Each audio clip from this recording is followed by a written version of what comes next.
On the other side of the world, on the grey steel flank of the Sydney Harbour Bridge, one of the most photographed structures on Earth, there are 3 words almost nobody notices. Made in Middlesbrough, stamped into the metal, half a planet away from the town that made it, and here is the part that sounds invented. In the year 1801, Middlesbrough was not a city, not a town, not even a village. It was one farmhouse on a marsh and 25 people. Within a single human lifetime, that marsh became the iron capital of the world. A child born in that farmhouse could have lived to see 100,000 neighbours, a forest of blast furnaces breathing fire along the river, and ships carrying Teesside iron to every corner of the map. When a visiting statesman finally stood in the middle of it, he reached for the only word large enough. He called the place an infant, but an infant Hercules. This is the story of the fastest town Britain ever built. It is also the story of the strange curse folded inside its own strength.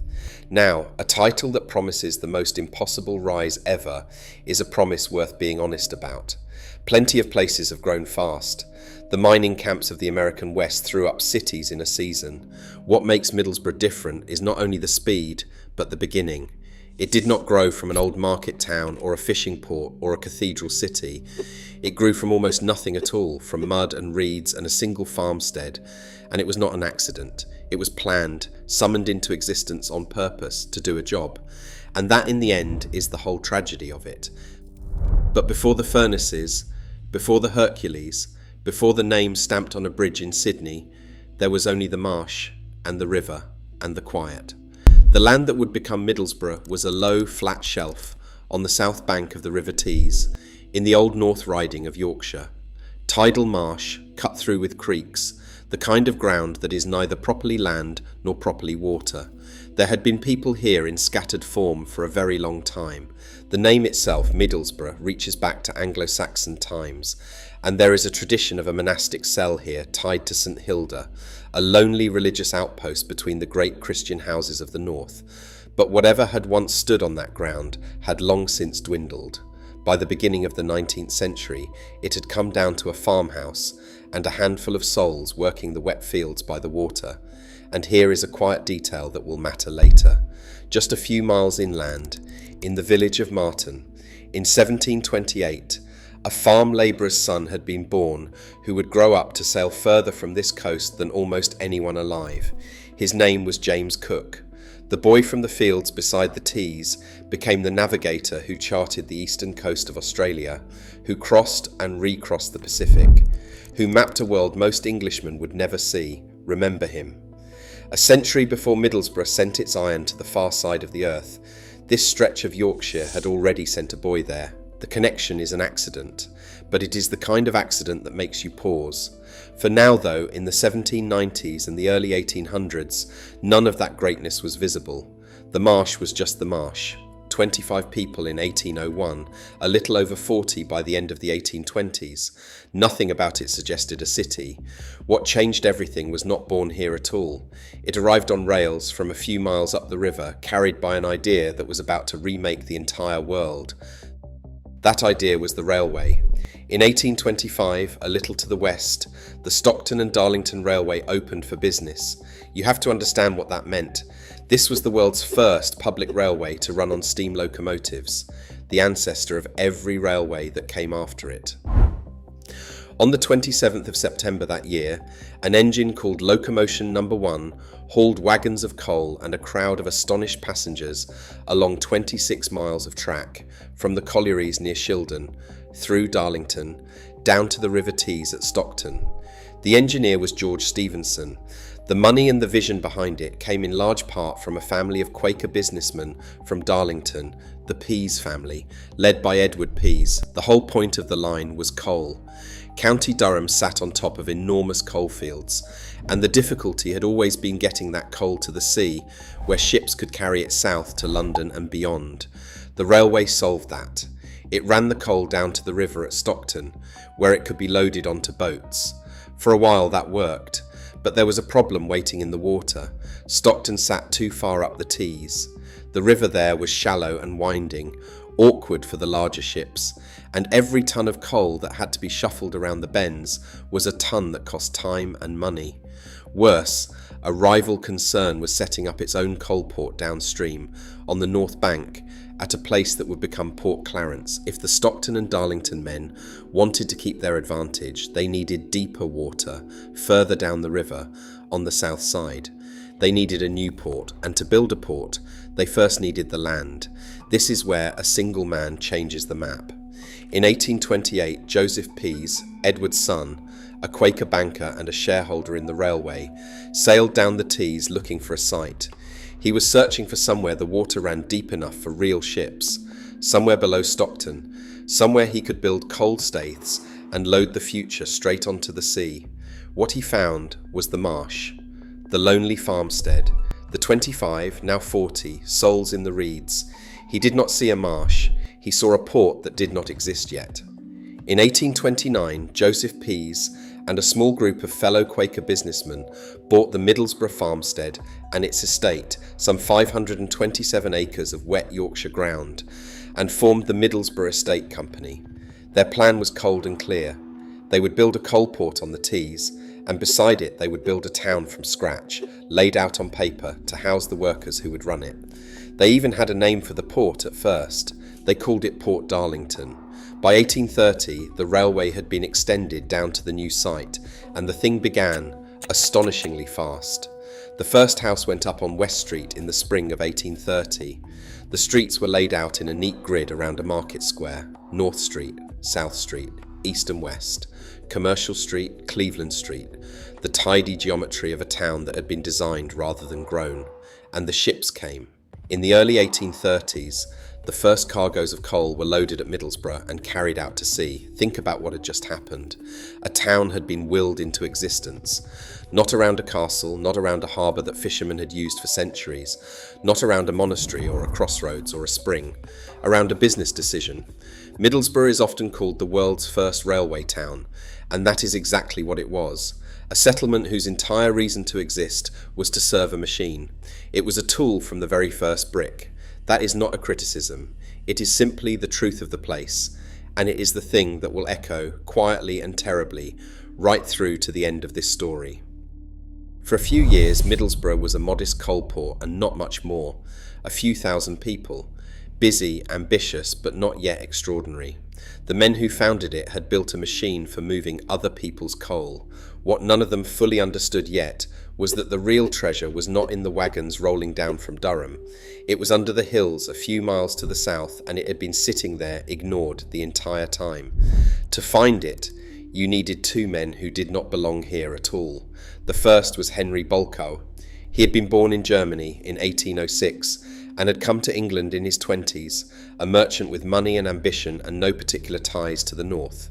The second was John Vaughan, known to everyone as Jackie, born in Worcester in 1799 to Welsh parents. Vaughan had come up the hard way, through the ironworks of South Wales, starting as a boy in the scrap mill at the great Dowlais works, learning the trade from the furnace up. Where Bolkow had capital and a head for business, Vaughan had iron in his hands and in his blood. In 1839, they went into partnership, and in 1841 they built an ironworks at Middlesbrough on Vulcan Street, hard by the river. At first it was an ordinary success.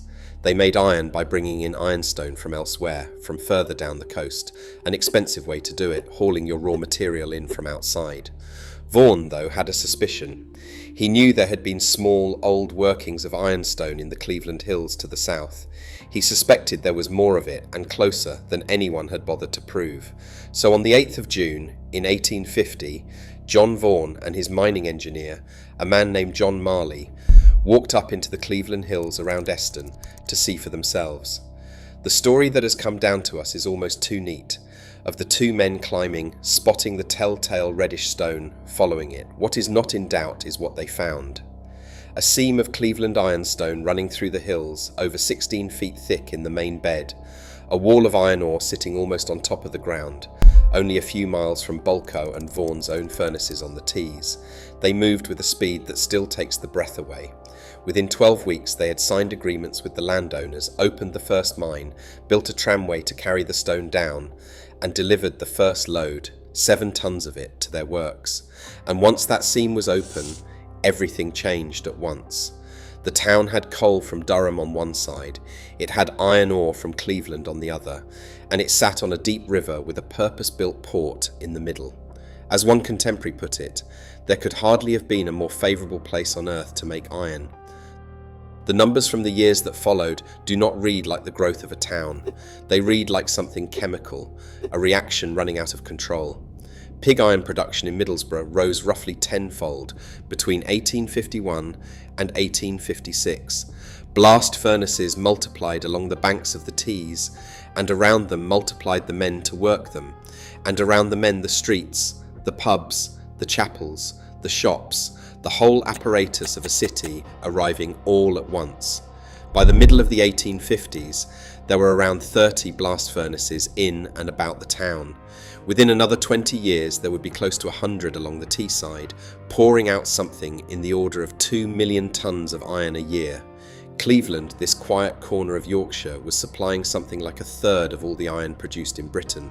They gave the place a nickname that said everything: Ironopolis, the city of iron.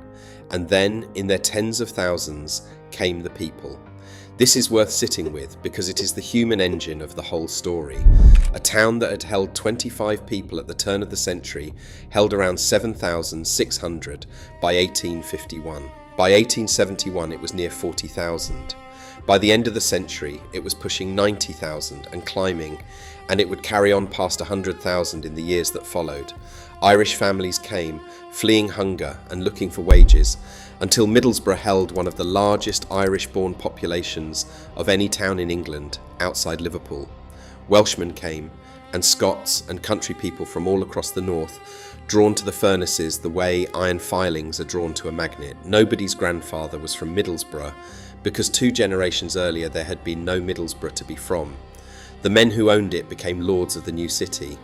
Henry Bolkow, the German merchant, became Middlesbrough's first mayor when it received its royal charter in 1853, and later its first member of parliament. He built himself a great mansion, Marton Hall, out near the village where Captain Cook had been born, and it was Bolkow who paid for the granite urn that still marks the site of Cook's birthplace.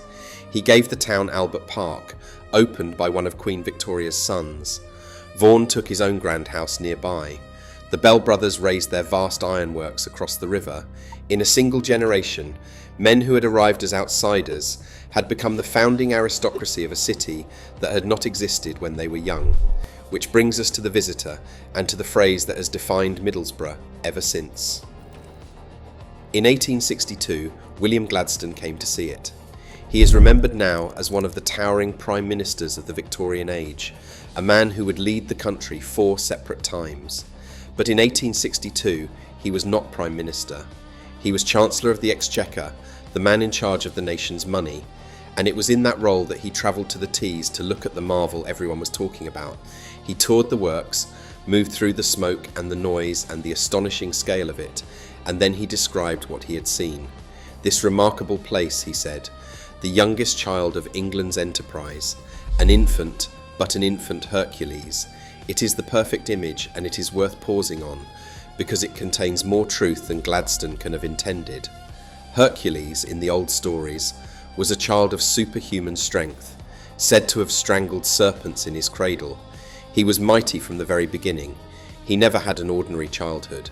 And that was Middlesbrough exactly, a town that skipped every normal stage of growth, that was born already at work, already straining, already carrying weight no infant should carry. The strength was real, and it was dazzling. But there is another half of the Hercules story that nobody quoted that day, and we will come back to it, because the hero of the myth does not die of old age. He dies in agony, poisoned by a gift, burning from the inside. By 1874, Middlesbrough was the greatest iron-producing centre in England. Its iron went into railways in India and Argentina, into bridges and ships, and the skeletons of buildings on continents its founders never visited. The infant Hercules was carrying the modern world on its back. But we should not let the smoke look romantic from a distance, because up close it was something else entirely. And this is where you begin to see the price. We know what daily life in Ironopolis was like, partly because of a remarkable woman named Lady Florence Bell, whose husband ran the Bell Brothers Steelworks. She spent years studying the lives of the workers and their families and set it all down in a book called At the Works, published in 1907. What she described was not a triumphant city. It was a place living permanently under a blanket of black smoke that drifted from the furnaces and settled over the streets. It was a town of hard drinking and of violence, of gambling, of families balanced always on the thin edge between a wage and disaster, where a man's injury or a slump in the iron trade could tip a household into ruin in a week. The work itself was brutal beyond anything we would tolerate now. The blast furnaces could never be allowed to go cold because restarting them cost too much, so they ran day and night, every day of the year, Sundays included, an endless fire that had to be fed. Men worked 8-hour shifts around that fire, in heat and cold and unceasing noise close to molten metal that would kill you if you slipped or if it slipped. The housing that had been thrown up so quickly was cramped and badly drained, and disease moved through it easily, and the smog sat over all of it and got into everyone's lungs. Middlesbrough had risen faster than any town in Britain. It had also risen with almost no time to build the things that make a place bearable to live in. And here is the question that hangs over the whole boom, the one worth holding in your mind as we go on. What happens to a town that was built only to work, when the work begins to go away? Because it was about to. The seeds of the fall were already in the ground, and stranger still, they were in the very iron that had made the town rich. To understand what went wrong, you have to understand something about the ore under the Cleveland hills, the ore that made everything possible. It was extraordinary in quantity, but in quality, it was poor. Cleveland ironstone was low grade, meaning each ton of rock held only a modest amount of actual iron, and it carried something else, phosphorus. For making the old style of iron, that was tolerable. But the world was about to change what it wanted. The future was not iron, the future was steel, stronger and more versatile. And the great new method for making steel cheaply, the Bessemer process, had a fatal flaw when it came to Middlesbrough. It could not handle phosphorus. Ore with phosphorus in it produced steel that was brittle and cracked. The Bessemer process needed clean, phosphorus-free ore, and the ore under Middlesbrough's own hills, the ore the whole town was built on, was exactly the wrong kind. Sit with the cruelty of that for a moment. The mountain of ore that had summoned this city out of a swamp was, chemically, the wrong ore for the age that was coming. The infant Hercules had been born strong on the one food that would not sustain him. There was a rescue, and it is one of the great stories of Victorian science, and it happened, fittingly, right here. A young man named Sydney Gilchrist Thomas, a clerk in a London police court who studied chemistry in his spare time, became obsessed with the phosphorus problem. Working with his cousin, he worked out that if you lined the steel converter with a basic material rather than an acidic one, the lining would grab the phosphorus and pull it out of the metal. In theory, it turned useless phosphoric ore into good steel. But theory is not proof, and the decisive test, the full-scale experiment that showed the world it actually worked, was carried out in the spring of 1879 at Bolko Vaughan's works in Middlesbrough, with the company's own manager helping to drive it. The town that had the wrong ore became the town that cracked the code for using it. It should have been salvation, and for a while it helped, but it was not enough, and the reason is the deepest irony in the whole tale. While Teesside had been solving the chemistry of its own difficult ore, the rest of the world had been finding better ore of its own. Vast, rich deposits, far higher in iron content, were being opened up in Spain, in Sweden, and eventually across the oceans in places the founders had never dreamed of. That foreign ore, even after you paid to ship it halfway across the world, was cheaper and cleaner to work with than the low-grade stone under the Cleveland hills. And Middlesbrough sat on a deep water river, which had been its making, and which now became the very channel through which its rivals arrived. The port that had been built to send Teesside's wealth out to the world became the port through which better, cheaper ore came in. So the unthinkable happened. The town that had been born from the ore beneath its own feet gradually turned away from that ore and began importing its raw material from abroad. The Cleveland mines, the seam that Vaughan and Marley had found on that June afternoon in 1850, slid slowly toward closure. The ground that had made the giant could no longer feed him. Historians who have studied the town closely argue that Middlesbrough had already lost its economic edge by the 1880s when it was barely 50 years old, still celebrating its own jubilee, still believing itself invincible. It had grown too fast, leaned too hard on one trade, and been overtaken by newer, hungrier competitors, while it was still admiring its own furnaces. But the giant did not fall all at once. That is not how these things go. And before the long decline, Teesside had one more astonishing act in it, the act that would put its name on the other side of the world. The name of that act was Dorman Long. Founded in Middlesbrough in 1875 by Arthur Dorman and Albert de Land Long, the firm grew through the late Victorian and Edwardian years into a colossus. In time it swallowed the old giants, absorbing both Bell Brothers and the great Bulko Vaughan concern that had started the whole thing. And it moved from simply making steel to using that steel to build the enormous structures of the 20th century. Dorman Long became a bridge builder, and not just any bridge builder. In the 1920s, its engineers were building the Great Arch across the Tyne at Newcastle, the bridge that still frames that city today, a beautiful steel bow over the river. And then came the commission that would make Teesside immortal. On the far side of the planet, the city of Sydney had spent decades dreaming of a bridge across its harbour, a single great arch to join the two shores. In 1924, after years of planning by the Australian engineer John Bradfield, the contract to build it was awarded to Dorman Long of Middlesbrough. Much of the steel was made on Teesside from the ironstone of the region and fabricated by Teesside hands. The two halves of the arch were built out from opposite shores until they met over the water. When the Sydney Harbour Bridge finally opened in 1932, it was the largest steel arch bridge in the world, its span rising well over 100 metres above the harbour. Australians call it the coat hanger. Millions of people cross it or photograph it every year. And somewhere on that vast grey arch, stamped into the steel, are the words we began with, made in Middlesbrough. Think about what that means. At the very moment its own advantages were slipping away, the town poured its dying strength into monuments for everyone else. It built bridges that would outlive it on continents where nobody would ever know or care what the Tees was or what it had cost. The infant Hercules, in the last of his strength, went on performing labours for the world. He simply had less and less left for himself, because at home the long unwinding had begun. The 20th century was hard on Teesside, in the way it was hard on all of Britain's heavy industry, only more so because Middlesbrough had so little else to fall back on. There were terrible shocks along the way. Middlesbrough was the first major British industrial town to be bombed in the Second World War. Its steelworks and railways an obvious target for the Luftwaffe, but the deeper damage was slower and quieter than any bomb. The great firm of Dorman Long and the works around it were folded in 1967 into the nationalised British Steel. British Steel was privatised again in the 1980s. Then it merged into a company called Chorus. Then Chorus was bought by the Indian giant Tata Steel. With each change of name, the decisions moved further away into boardrooms in London and Amsterdam and Mumbai, and the town that had been built to serve had less and less say over its own fate. The plant on the coast at Redcar, first built by Dorman Long back in 1917, became the symbol of the end. It was mothballed in 2009, and around 1,700 jobs went with it. It was bought and briefly brought back to life by a Thai company, and for a couple of years the furnace burned again, and people let themselves hope. And then, in October of 2015, it closed for good. The blast furnace was allowed to go cold.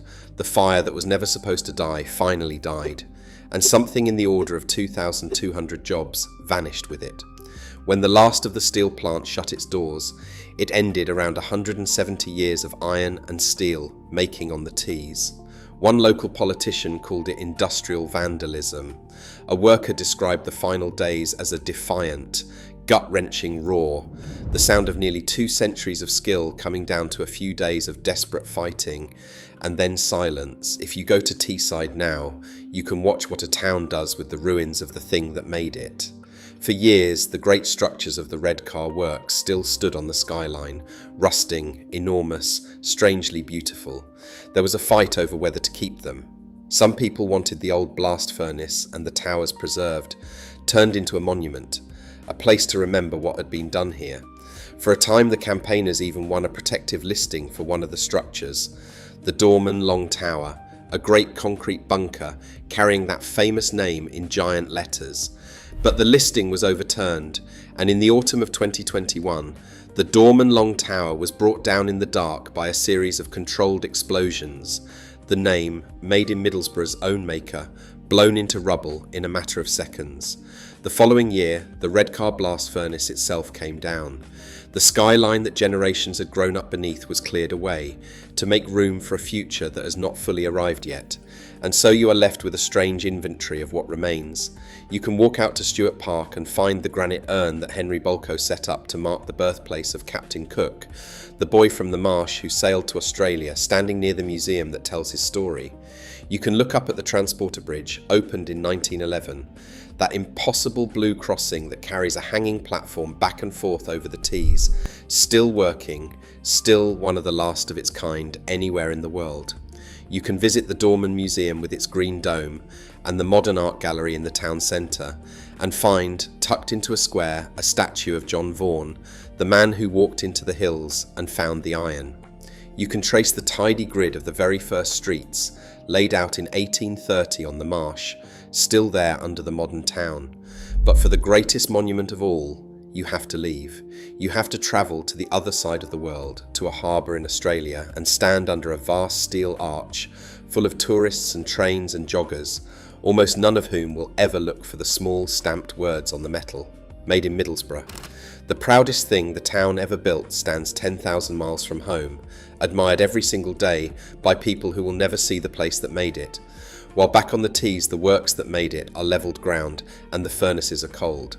That is the final shape of the paradox. A town that was called into being purely to do a job, that had no old roots to fall back on because it had never been anything but an instrument, gave the world its bridges and its rails and its ships, and then found that the world no longer needed it, and that it had built almost nothing for itself that could survive the ending of the work. The oar that raised it was the wrong oar, the river that made it carried in its rivals, and the strongest thing it ever made now belongs to a city on the far side of the earth. Gladstone called it an infant Hercules, and he was more right than he knew. The strength was superhuman, and it was real, and it lasted a little more than a single lifetime. But Hercules, remember, does not grow old quietly. He is undone in the end by the very things that were meant to be gifts. And 150 years after a chancellor stood in the smoke and reached for the word, the youngest child of England's enterprise sits by its quiet river, its greatest work stamped into a bridge it will never see again, still waiting to find out what a town is for once the fire goes out. If this story stayed with you, then you should know that YouTube thinks you are going to like the one now showing on your screen. Give it a watch. And if you made it all the way to the end of this one, consider subscribing so you are there for the next town and the next rise and the next fall.